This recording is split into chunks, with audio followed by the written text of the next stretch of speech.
Welcome back to Sledgehammer Horror, guys. I am Ken Sledge, and let's talk horror. Now, today I'm joined by the amazing Jake Hubbard. Jake, how you doing today, man? I'm doing pretty good, Ken. Thanks for having me on, man. This is awesome. Oh, dude, I'm super stoked to have you here. A lot of you may recognize him as the Haunted Beard. Been a big fan of yours for a long time, man. But before we talk about why you're here, Jake, I would like for the people that don't know you to get to know you a little bit. You live in the Pacific Northwest, love watching horror movies. You grew up as a cinephile, but didn't really become a horror fan until a little bit later in life. Watching movies at a young age, what were the movies that you were into before horror? Like, what was your gravitation before you started getting into horror? Yeah, so grew up, family's always been kind of a big movie family. We used to do this thing. So I have a sister who's just a couple years younger than me, and we would do this thing like family night every Friday night.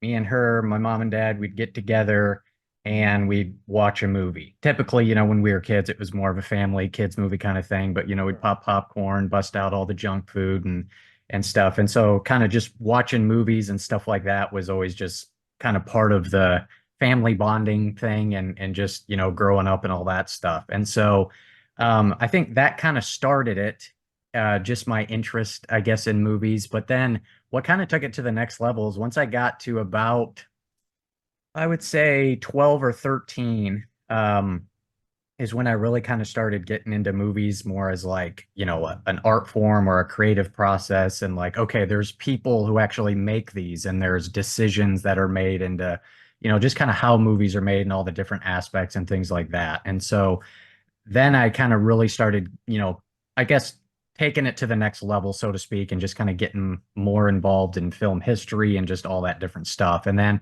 just kind of, I guess it's sort of this sort of gradual process that eventually kind of led to horror. And so, Mhm. I mean, I still like other stuff. I mean, I can get into just about anything, I guess, but I just kind of found the more I sort of refined my personal taste, I guess, the more movies you watch, and you're like, I just kind of found myself gravitating towards horror.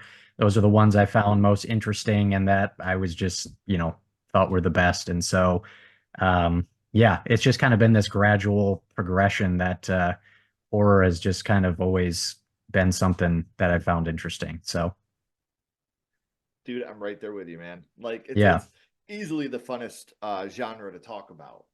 yeah, When right. you're talking horror with people, it's definitely the most fun to go out and have a conversation about. And you started your channel in April of 22. We know it was a dream of yours for a while, and what made you get that deterred? Because a lot of us are like, man, we're watching YouTube. I know we could do this. I know I could do this, but it always takes that one thing to kind of push us over the edge. So, what was that Yeah. thing that finally made you go, you know what? I'm gonna pull the trigger. I'm gonna do this. Yeah, I don't know. I think it was just like I don't know. I feel like it was just one day something clicked in my brain. And so I it was like I kind of had this desire like in my teens and stuff of like doing like a movie review website and stuff like that.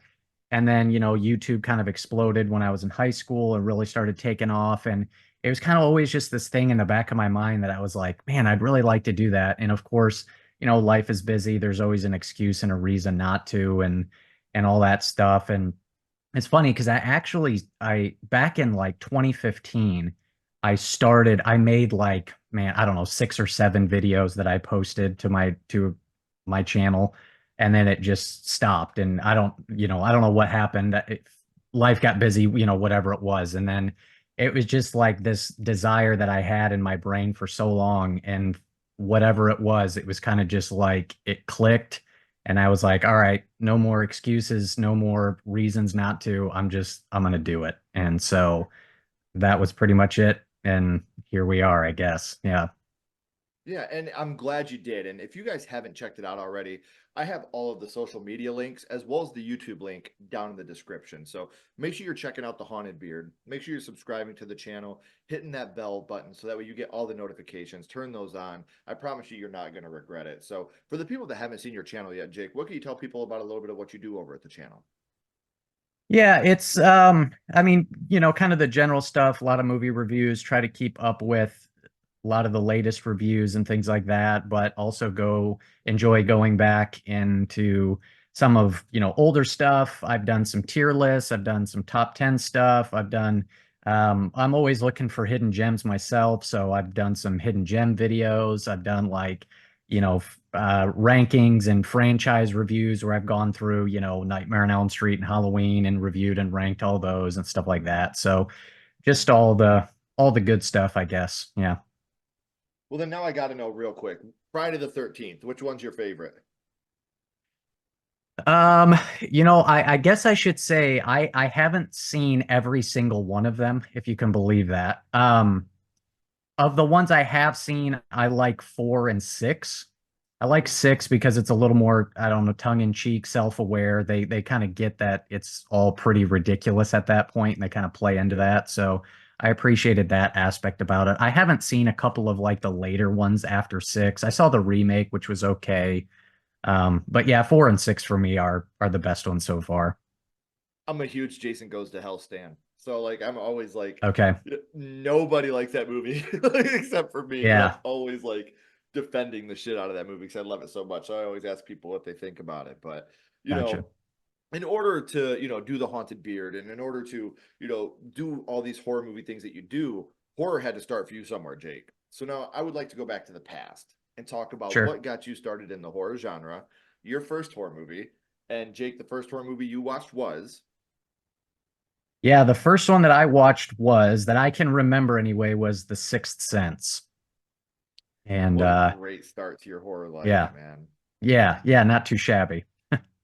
Yeah, so So this movie I still think today holds up as one of M. Night's best films. And yeah, I've talked about this a lot. I think the worst thing about this movie is the ending because it's so damn good that it takes away sure. from how great the rest of the movie actually is. So, do you Yeah. remember about how old you were when you'd seen it for the first time?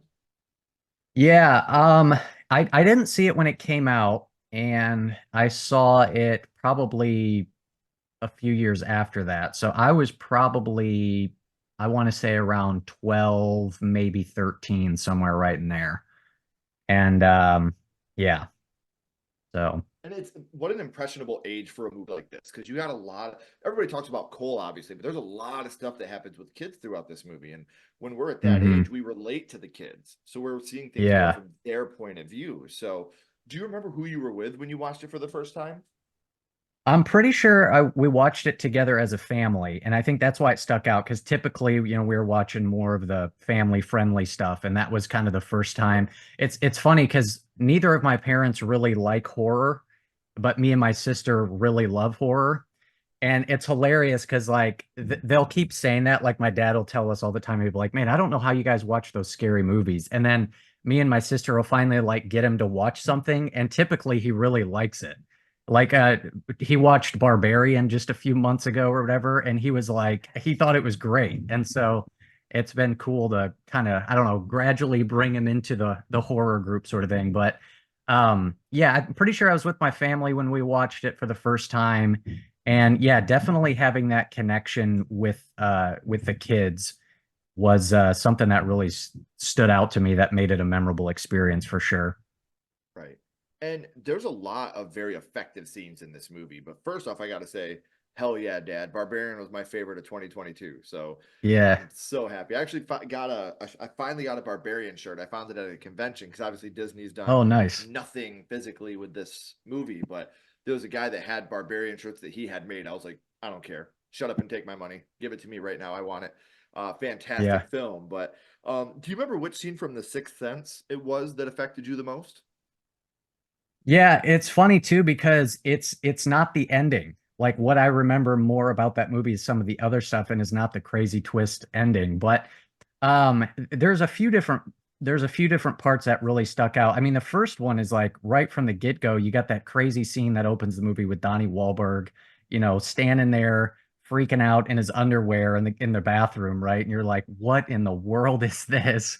So that's definitely a scene that really, it really hooks you and grabs you right from the beginning of that movie. But some of the other stuff too, I remember just these like little images that have kind of like seared themselves into my brain.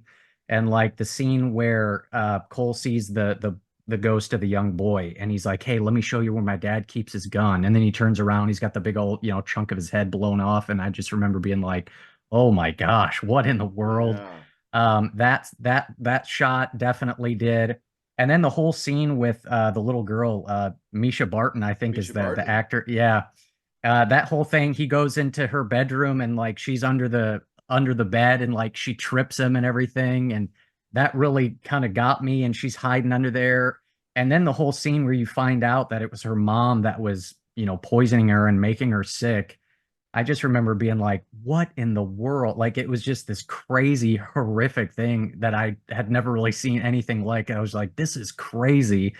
And so, yeah, some of those scenes definitely are more memorable and stood out to me more so than even just the twist ending. So, Mhm. yeah. Well, and you were talking about like as a kid, you were like, ah, when you saw the mom thing, but then you become a parent and you go back and rewatch this, and you watch that dad when he's watching the tape and he sees her putting the pine sol in the soup, and you're like, how would I react to that? You know what I mean? Right. Like, my Yeah. little girl's gone because you have Munchausen by proxy, Yeah. and that's a terrible. And then now the little sister's starting to not feel good sometimes, so she's moved on to the younger girl. Like what? And it's encapsulated so well. When you have Cole Hmm. sitting out there on that swing, and he's all upset, like just a great emotional scene and a very fantastic movie. And I'm glad you bring Hmm. up these scenes because, like I was saying earlier, I feel like not a lot of people remember those scenes because it's all about, I see dead people. I see dead people. Right. Or Bruce Willis was a ghost the whole time, like Yeah. that's what this movie centers around. And so it's really nice to hear you talk about some of the other very effective scenes. And we know what scene affected you the most, but what would you say your favorite scene is? Oh man. Um, let's see. What would my favorite scene be in that movie?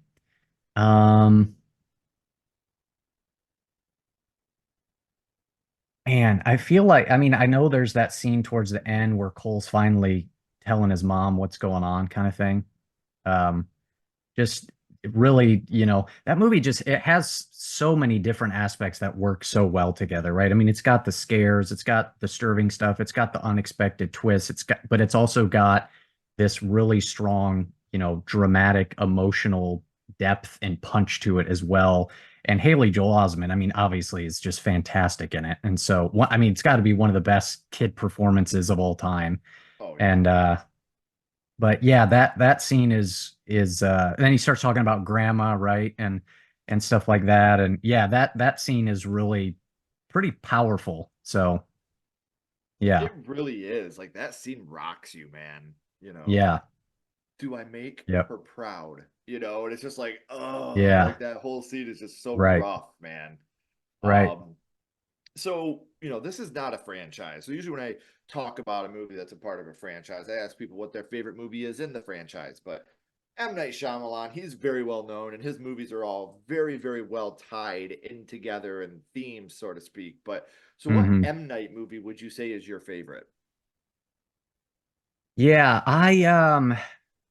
man, M. Night's career has been kind of so crazy, right? I mean, he started off really strong. Some of his later stuff I haven't been as big of a fan of, but um I've always been a really big fan of Unbreakable. I mean, it'd probably be either Sixth Sense or Unbreakable, but I think Unbreakable is pretty great. I mean, just a great idea, and how he executed a, superhero movie is so different than kind of anything we've really seen. So, yeah, big Unbreakable fan for sure. Dude, when I saw Split in the theater and that end Yeah. came with Bruce Willis, dude, I literally was in the theater like, no way. Like everybody around me Yeah. was looking at me like I was fucking crazy. I was like, you uneducated swine, you all need to go Yeah, and right. watch Unbreakable right Exactly. now. Yeah. Yeah, you don't know So, what's going on here, man. Yep. right, yeah, you're missing out, man. Because that to me was Yeah. that was a mind blow. That was not spoiled for me whatsoever. So when I seen it, I was Yeah. like, get out of here. That's amazing. Yeah. Um, so we talk about Hollywood, all the rage right now is remakes, requels, sequels, things of that nature. Is Yeah. the Sixth Sense a movie you would like to see them maybe continue with a requel or maybe try to do a remake on? Uh, Probably not. I mean, it's kind of one of those things. It's like the lightning in a bottle. It's like, just leave it alone. Don't touch it. I mean, if M. Night was all of a sudden came out and was like, I want to continue this story, I'd watch it, but I'd just be like, man, I think you should just leave it alone. But yeah, I would go in with the smallest of expectations. right.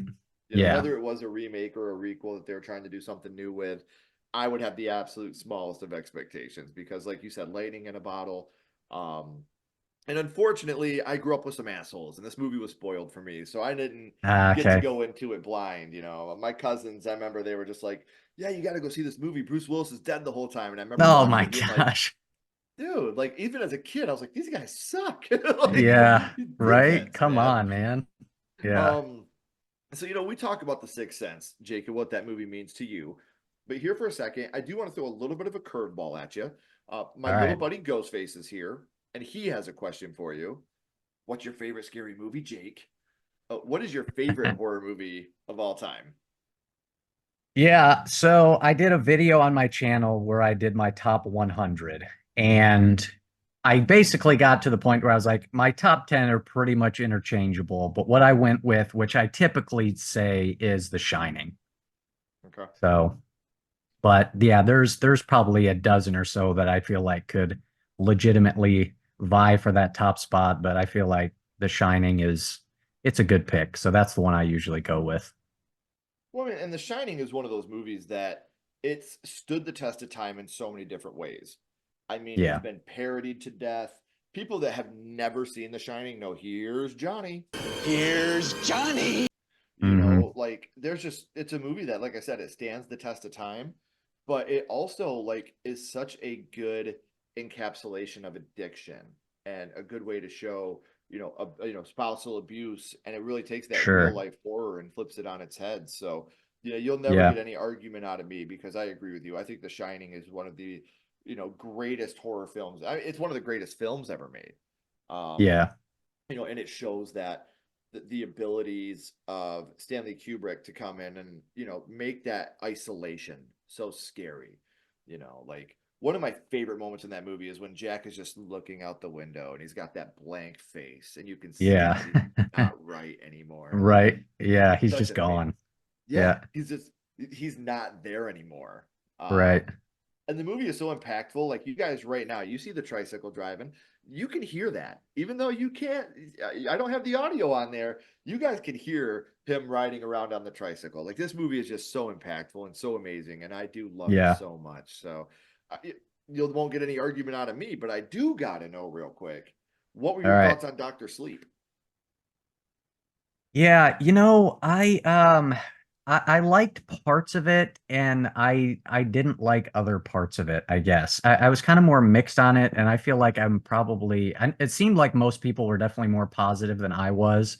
Um I mean, obviously I think Mike Flanagan's pretty great, and there's parts Sure. about that I think are great. I think the whole ending sequence and Henry Thomas being, Jack and everything, I thought that whole stuff was great.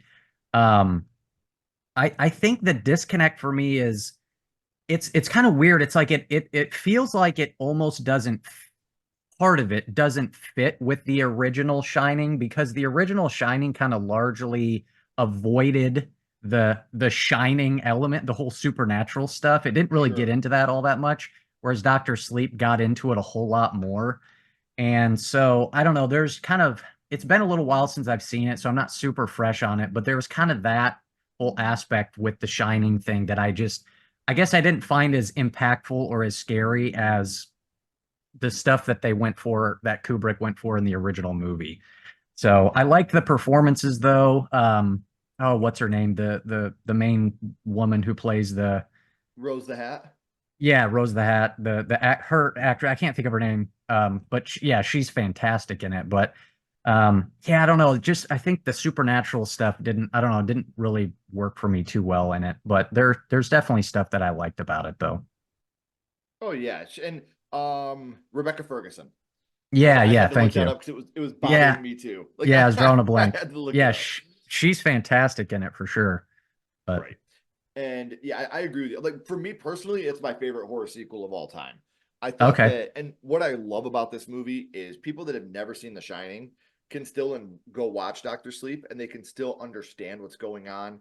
Obviously, if Yeah, you've that's seen The true. Shining, you know, you're gonna appreciate some of the Easter eggs a little more and some of the, you know, backstory you're Yeah, gonna appreciate a little more. But if you've never seen The Shining, this movie will still make sense to you. And I love that sure. Flanagan made it stand on its own. So, um, Yeah.